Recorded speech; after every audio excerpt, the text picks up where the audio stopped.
भौतिक राशि और उसके माप से संबंधित ये चैप्टर जो फिजिकल साइंस का हम कर रहे हैं, उसमें से हमने एक पार्ट में यहाँ पर सब लिखे हुए थे और उसमें से एसआई पद्धति तक हमने उसको समझा दिया था। ठीक है, आज का जो टॉपिक है वो है, इसमें इकाई विहीन राशि से शुरू करते हैं और लंबाई की इकाई और मात्रा की इकाई, समय की विभिन्न इकाइयों के बारे में समझते हुए फिर उसके बाद व्युत्पन्न इकाई कैसे हम व्यक्त कर सकते हैं, कैसे लिख सकते हैं, उसको फिर हम समझेंगे। ठीक है, यहां से अब हम शुरू करते हैं कि इकाई विहीन राशि क्या है। इकाई विहीन राशि से तात्पर्य सामान्यतः पहले हम समझ लें कि जितनी भी भौतिक राशियां हैं उनमें से सभी का लगभग इकाई होता है, और हम इसके पहले देख भी चुके हैं कि अगर किसी की इकाई नहीं हो तो उस राशि को व्यक्त करना, उस भौतिक राशि को व्यक्त करना मुश्किल है। जैसे कि अगर हम कोई भी भौतिक राशि के बारे में अगर बोलते हैं सिर्फ कि उसका मान कोई भी चीज दिया हुआ है 5, तो हमने उस दिन समझा दिया था इसमें कि सिर्फ 5 अगर बोलते हैं तो अगर उसके पीछे इकाई नहीं लगी हुई हो, जैसे कि अगर बोल देते हैं 5 मीटर, तो ये पता चलता है कि वो लंबाई होगा। ठीक है, अगर बोल देते हैं 5 रुपया तो इसका मतलब वो एक आर्थिक कुछ मेजरमेंट होगा। ठीक है, ऐसे ही अगर कुछ हम बोल देते हैं 5 केजी तो इसका मतलब उसके मात्रा का मेजरमेंट होगा। तो जब तक हम संख्या के पीछे, मतलब संख्या मान के पीछे उसमें इकाई अगर नहीं लगाते हैं तो उस राशि को समझ पाना और व्यक्त कर पाना मुश्किल होता है। ठीक है, किंतु कुछ ऐसी भौतिक राशियां भी है जिसको कि हम बिना इकाई का व्यक्त करते हैं। जैसे आप जानते होंगे कि परमाणु भार अगर लिखा जाता है तो सामान्यतः जब परमाणु भार व्यक्त करते हैं, जैसे हम ऑक्सीजन का परमाणु भार का उदाहरण लेते हैं, ऑक्सीजन का परमाणु भार सिर्फ बोला जाता है 16। ठीक है, 16 होता है। कार्बन का परमाणु भार 12 होता है। यहां पर उसके पीछे में हम कोई भी इकाई नहीं लगाते हैं, ना तो ग्राम लगाते हैं, ना कुछ भी नहीं लगाते, मिलीग्राम लगाते हैं, सिर्फ हम बोलते हैं 16। दैट मीन कि वहां पर कोई इकाई नहीं लगती है। तो ऐसा कब संभव है और किन स्थितियों में होता है इसको, और ऐसे भौतिक राशि को जिनकी इकाई हम नहीं लिखते हैं उसको हम लोग क्या कहते हैं, इकाई विहीन भौतिक राशि कहते हैं। ठीक है, यहां पर देखिए, जैसे कि हम उदाहरण दे दिए थे, वहां परिभाषा भी यहां पर किया हुआ है कि समान भौतिक राशियों के, ठीक है, देखिए यहां समान राशियों के अनुपात के रूप में अगर कोई व्यक्त किया जाता है, समान भौतिक राशियों के अनुपात के रूप में अगर कोई राशि व्यक्त किया जाता है तो ऐसा जो भौतिक राशि होगा वो इकाई विहीन होगा, माने उसकी इकाई नहीं होगी। ठीक है, और इसके उदाहरण के तौर पर आता है परमाणु भार, आपेक्षिक घनत्व, आपेक्षिक आर्द्रता, आपेक्षिक घनत्व में, या फिर हम अगर परमाणु भार में देखते हैं तो इन सबों की कोई इकाई नहीं होती है। ठीक है, अब हम थोड़ा आगे बढ़ते हैं। अब बात करते हैं कि लंबाई की जो इकाई है, चैप्टर थोड़ा बड़ा है तो इसको समझते हुए चलना पड़ेगा पूरा टॉपिक को। लंबाई की इकाई की जब हम बात करते हैं तो इकाई के बारे में जब हम समझेंगे, लंबाई का, मात्रा का और समय का, तो ये तीनों मौलिक इकाई के रूप में होता है। इन तीनों इकाइयों को अगर हम समझेंगे तो आप देखते हैं सामान्यतः लंबाई की इकाई का हम बात करेंगे तो सामान्य जो इकाई होती है वो होता है मीटर, एसआई पद्धति के अनुसार से। लेकिन क्या हम सिर्फ मीटर के द्वारा ही सभी राशियों को लंबाई के सभी मानों को व्यक्त करते हैं? नहीं कर पाते हैं। इसके लिए हमको क्या होता है, अलग अलग प्रकार की इकाइयां, लंबाई के अंदर ही अलग अलग प्रकार की इकाइयां चाहते हैं, हम लोग यूज करते हैं। जैसे कि अगर हमको कहीं बहुत दूरी का माप करना है, बहुत डिस्टेंस का माप करना है, जैसे हम उदाहरण समझते हैं कि जैसे आप यहाँ से कोई अपने जगह से स्कूल जा रहा है या कोई स्टेशन जा रहा है या कहीं भी जा रहा है, तो उसकी लंबाई अगर अपने रास्ते की लंबाई अगर मापनी है तो वहां पर मीटर से काम नहीं चलेगा क्योंकि वो बड़ा हो जाता है। आप अगर एक जगह से, जैसे अगर कलकत्ता से पटना की दूरी अगर मापेंगे तो उस कलकत्ता से पटना की दूरी के बीच का जो मेजरमेंट है उसको मीटर में व्यक्त करना थोड़ा मुश्किल काम हो जाएगा, बड़ी माने मान जो है वो बहुत बड़ा आ जाएगा।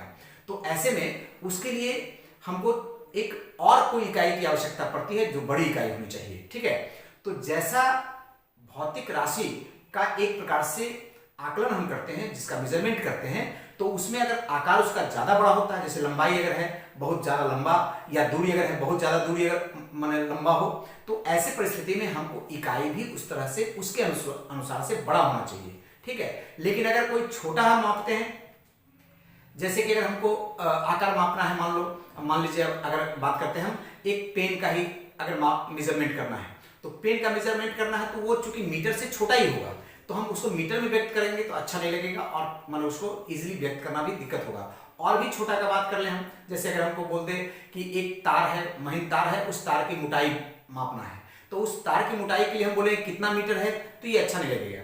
इसका मतलब कि सिर्फ मीटर से हम लंबाई की ही अगर बात करें तो लंबाई के सभी प्रकार के मानों को व्यक्त करना मुश्किल होगा। तो इसके लिए हमको क्या चाहिए कि एक ही प्रकार से लंबाई की ही अगर माप करनी है, लेकिन उसके लिए हमको अलग अलग प्रकार की इकाइयां होनी चाहिए। जैसा परिमाण रहेगा उस प्रकार की इकाइयां होनी चाहिए। जैसे कि अगर लंबाई की बड़ी इकाई अगर है, हमको माने लंबाई अगर बड़ी लंबाई मापना है, बहुत ज्यादा दूरी मापना है, तो ऐसे में हमको उसके लिए बड़ी इकाइयां चाहिए, लंबाई की बड़ी इकाइयां चाहिए कुछ ऐसे, ठीक है। कुछ साधारण इकाइयां चाहिए और कुछ ऐसे हैं जो बहुत छोटी इकाइयां चाहिए। जैसे हमको अगर बोलता है कि परमाणु का आकार मापने के लिए, ठीक है, अब परमाणु का आकार मापना है तो मीटर में भी मापना, मीटर क्या सेंटीमीटर में मापना मुश्किल हो जाएगा।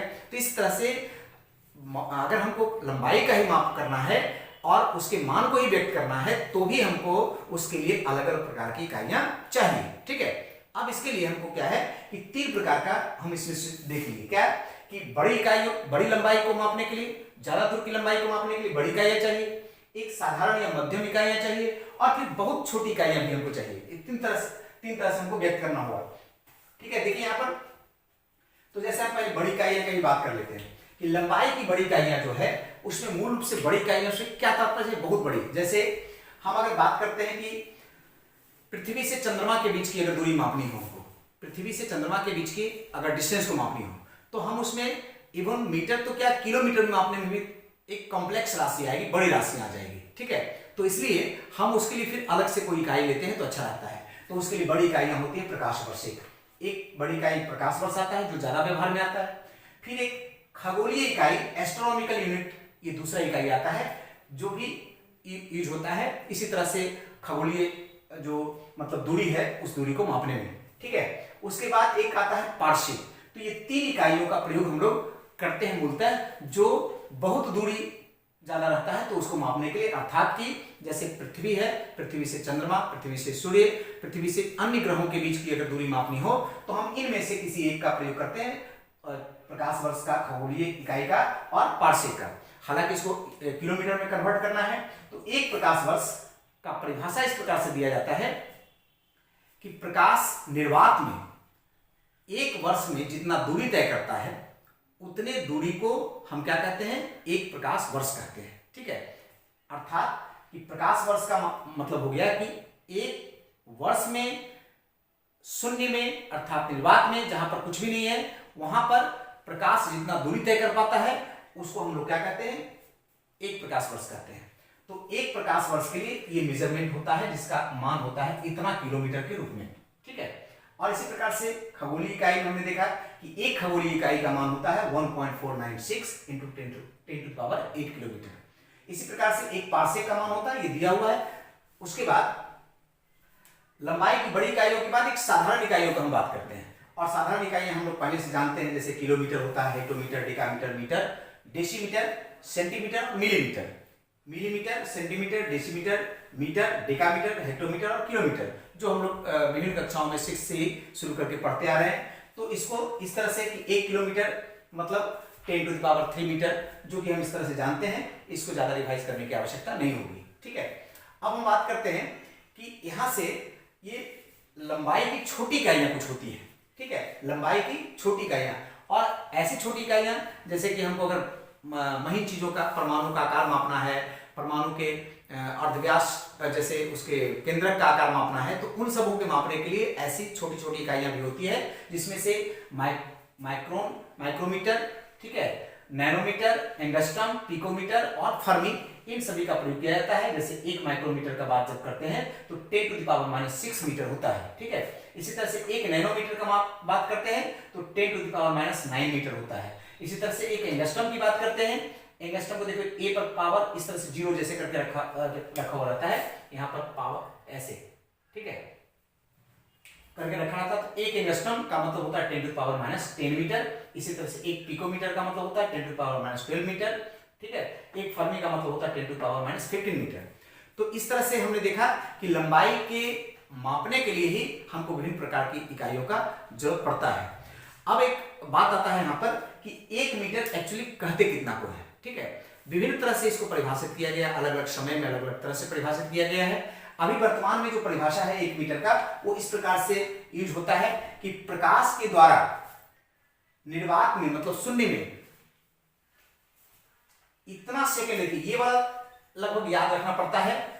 1 ये जो मान है बार बार रिपीट होता है, तो उसको लगभग याद रखना पड़ता है। लेकिन अगर चाहे तो 1 2 3 4 5 6 7 8 2 पर पावर मतलब 3 के बाद 8 शून्य देकर के भी इसको लगभग एवरेज में किया जाता है, लेकिन ज्यादातर इसको याद रखना पड़ता है, ठीक है। ये इतना सेकेंड में तय की गई जो दूरी होती है प्रकाश के द्वारा, जो इतना सेकेंड में तय की गई दूरी होती है, इसको क्या कहते हैं हम?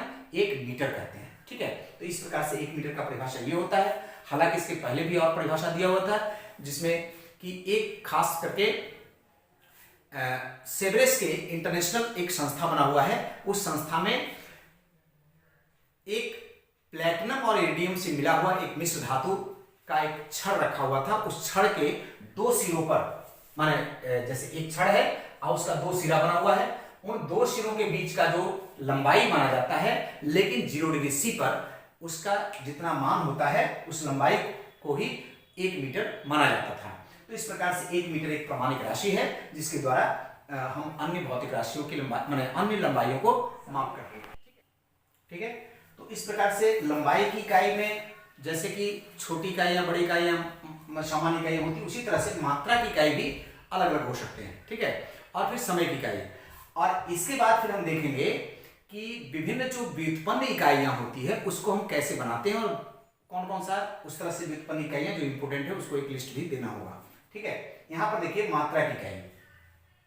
मात्रा की इकाई में यहां पर हमने लिखा है कि मूल रूप से जैसे जो साधारण इकाइयां होती है वो होता है किलोग्राम में, ग्राम, हेक्टोग्राम में, डेकाग्राम में और ग्राम में।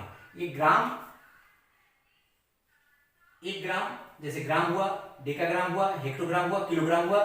तो इसमें 1 किलोग्राम का मतलब 10⁻³ ग्राम, मतलब 1000 ग्राम होता है, जो सामान्यतः समझते हैं हम लोग। तो इसमें छोटी इकाई माने ये देखिए, ये जो है ये जितना है ये सभी हो गया साधारण इकाइयां, मतलब किसका? मात्रा की साधारण इकाइयां, ठीक है। जिसमें मूल रूप से हमारे पास एसआई पद्धति के अनुसार से जो निकलता है वो होता है किलोग्राम, केजी, है ना। लेकिन इससे अलग अलग जो छोटी और बड़ी इकाइयां वो भी यूज होता है।